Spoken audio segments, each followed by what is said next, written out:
Hello my friends, Sylvia here. Welcome to Travels by Trike. Today I am in the desert of Southern California enjoying a trike ride on a beautiful November afternoon. And I wanted to do a video today about my electric assist, my experience with electric assist. My last video I talked about having my electric assist system for 5 years, but I never really talked about what I get from it. And so that's what I want to talk about today. So all right. Come on, Myrtle, let's go. All right, yeah, so I'm just kind of wandering around a neighborhood here. It's nice and quiet, and hopefully I'll be able to concentrate. I've got a few things I want to talk about today. My last video, I talked about my electric assist and how it's worked out for me. I've had it for 5 years and it's working out really well. But I realized I never talked about what I like about it and what I get from it. And so I thought I would make some comments about that, some observations about that. But I have to tell you that I came to it very reluctantly. When I was first offered this electric assist, HP Velotechnik came to me and I was like, yeah, I don't know. I think a lot of people have this discussion in their head about when should they add electric assist, because until you get electric assist, you've always gotten wherever you're going. Do you really need it? Is it time now to get it? And I had to really think hard about this. And to be honest, what really convinced me that I should get electric assist, and at that time, was I knew everybody would want to know. Like, I could do videos about it and people would want to know how it's working. And you know what else people would really want to know is how it works for touring. And I, of course, also wanted to know how it was working for touring. And so that is why I made the decision to have the electric assist installed. And it's worked out great. I've had no trouble getting up and over the hills, carting 70 pounds worth of gear.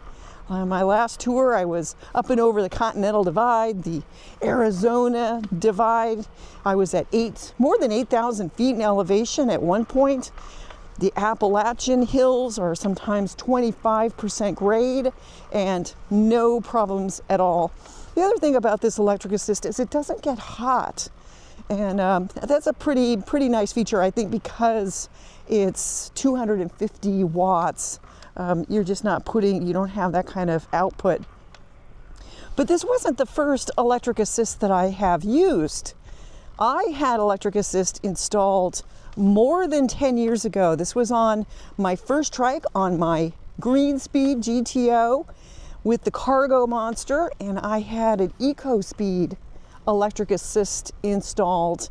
I did a 6,000 mile tour in the United States and I did not like it at all.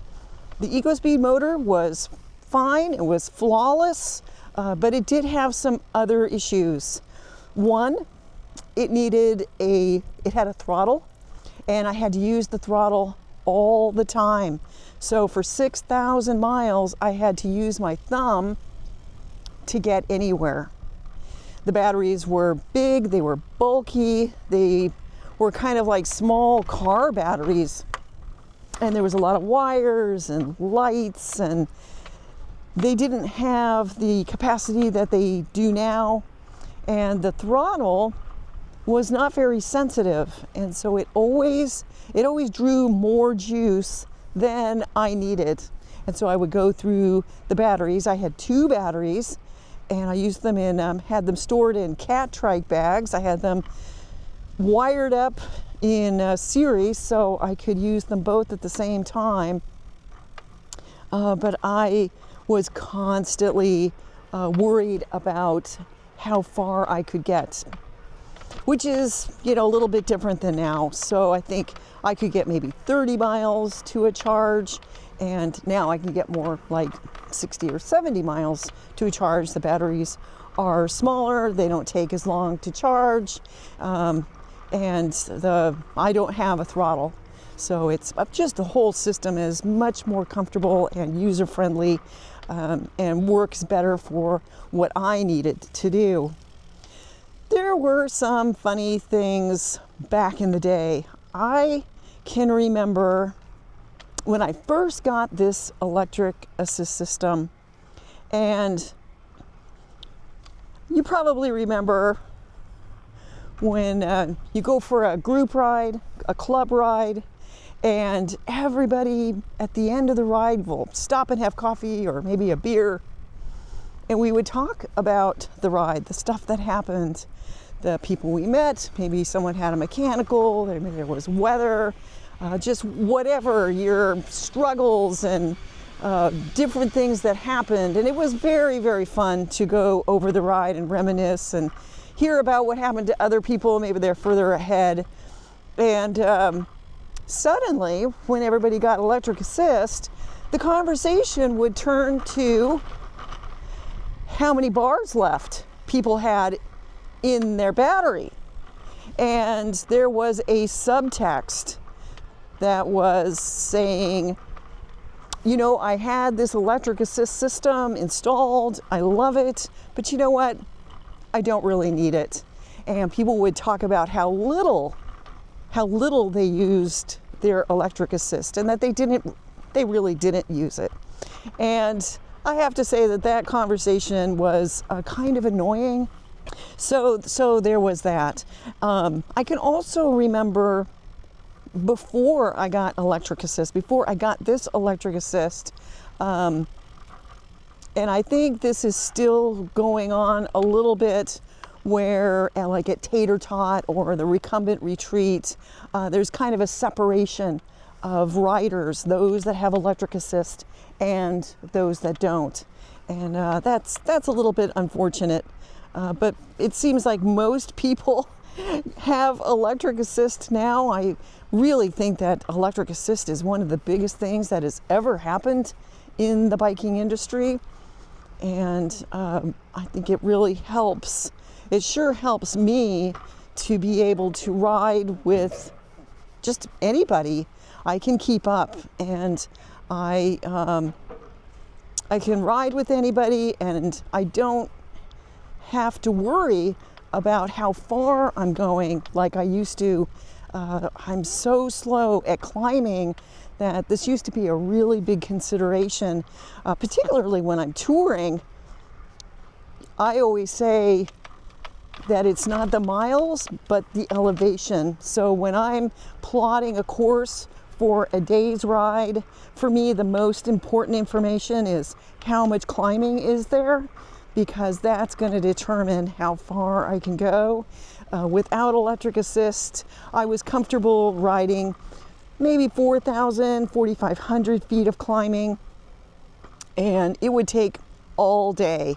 And now with electric assist, I can do a lot more, and I know that I'm going to be done earlier in the day, and it's just has made touring just so much more comfortable for me. I have a lot more confidence in how far I can go, and I'm not so worried about the elevation, and so that has really helped me a lot. I think electric assist is really fantastic. It's given me a lot of freedom. I know that my system has 250 watts of power, so I still have to work to get wherever I'm going. I have to pedal to get wherever I'm going, and I can still get a pretty good workout. I know a lot of people feel like, especially the systems that have throttles, they can rely on it a lot more, and maybe they don't get the workout that they used to be able to get. But I actually feel like I get a better workout because I can move my legs faster. My cadence is much higher, and my heart rate is also higher than it used to be. It's much more comfortable for me to ride with a higher cadence than it used to. So that's I think that's it's a really wonderful feeling to be able to move my legs so much faster. So you guys will have to let me know what you think. Probably missed some points that may be interesting and important to other people, and let me know what your experience is with electric assist or your reservations about getting electric assist. I love hearing from everybody. Please leave a comment in the comment section below, and as always, thank you for following along, and I'll see you next time.